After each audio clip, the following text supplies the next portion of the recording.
وہ خزائن جو ہزاروں سال سے مدفون تھے، اب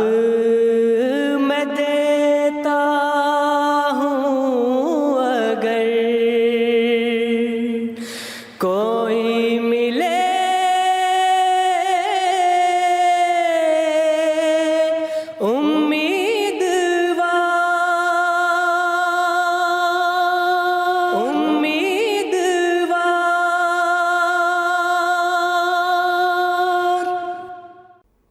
اعوذ باللہ من الشیطان الرجیم، بسم اللہ الرحمن الرحیم۔ درس از تحریرات حضرت مسیح موعود علیہ السلام۔ توبہ و استغفار کے بارے میں حضرت مسیح موعود علیہ السلام فرماتے ہیں، ظاہر ہے کہ انسان اپنی فطرت میں نہایت کمزور ہے اور خدا تعالیٰ کے سدہ احکام کا اس پر بوجھ ڈالا گیا ہے، پس اس کی فطرت میں یہ داخل ہے کہ وہ اپنی کمزوری کی وجہ سے بعض احکام کے ادا کرنے سے قاصر رہ سکتا ہے، اور کبھی نفس امارہ کی بعض خواہشیں اس پر غالب آ جاتی ہیں، پس وہ اپنی کمزور فطرت کی روح سے حق رکھتا ہے کہ کسی لغزش کے وقت اگر وہ توبہ اور استغفار کرے تو خدا کی رحمت اس کو ہلاک ہونے سے بچا لے۔ اس لیے یہ یقینی امر ہے کہ اگر خدا توبہ قبول کرنے والا نہ ہوتا تو انسان پر یہ بوجھ سدہ احکام کا ہرگز نہ ڈالا جاتا۔ اس سے بلا شبہ ثابت ہوتا ہے کہ خدا تواب اور غفور ہے، اور توبہ کے یہ معنی ہیں کہ انسان ایک بدی کو اس اقرار کے ساتھ چھوڑ دے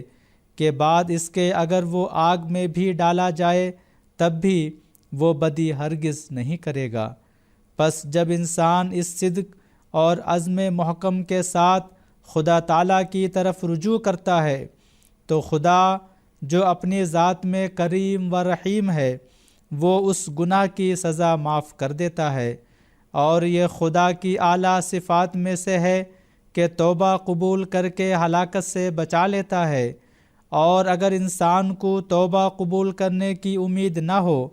تو پھر وہ گناہ سے باز نہیں آئے گا۔ عیسائی مذہب بھی توبہ قبول کرنے کا قائل ہے، مگر اس شرط سے کہ توبہ قبول کرنے والا عیسائی ہو، لیکن اسلام میں توبہ کے لیے کسی مذہب کی شرط نہیں ہے۔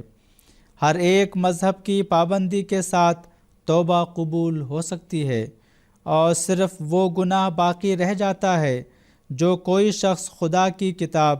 اور خدا کے رسول سے منکر رہے، اور یہ بالکل غیر ممکن ہے کہ انسان محض اپنے عمل سے نجات پا سکے، بلکہ یہ خدا کا احسان ہے کہ کسی کی وہ توبہ قبول کرتا ہے اور کسی کو اپنے فضل سے ایسی قوت عطا کرتا ہے کہ وہ گناہ کرنے سے محفوظ رہتا ہے۔ چشمہ معرفت، روحانی خزائن، جلد 23، صفحہ نمبر 189 اور 190۔ پھر آپ علیہ السلام فرماتے ہیں،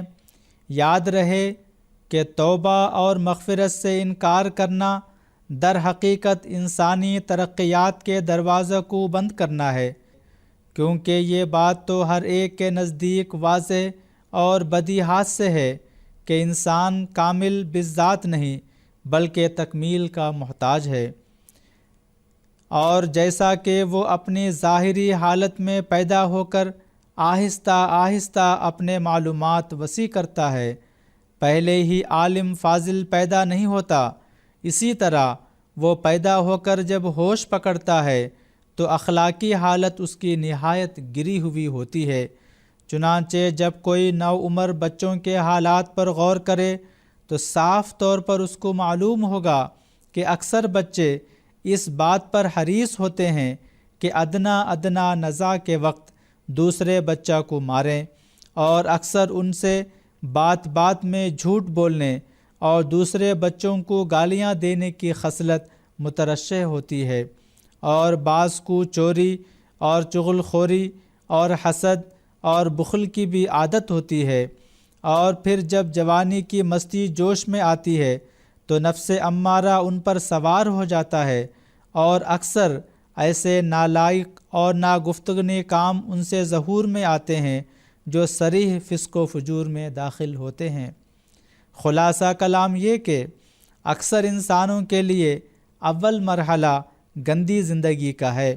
اور پھر جب سعید انسان اوائل عمر کے تند سیلاب سے باہر آ جاتا ہے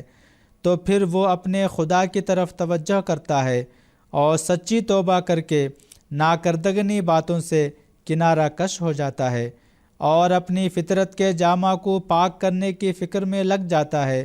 یہ عام طور پر انسانی زندگی کے سوانح ہیں جو نوع انسان کو طے کرنے پڑتے ہیں۔ پس اس سے ظاہر ہے کہ اگر یہی بات سچ ہے کہ توبہ قبول نہیں ہوتی، تو صاف ہوتا ہے کہ خدا کا ارادہ ہی نہیں کہ کسی کو نجات دے۔ چشمہ معرفت روحانی خزائن، جلد 23، صفحہ نمبر 192۔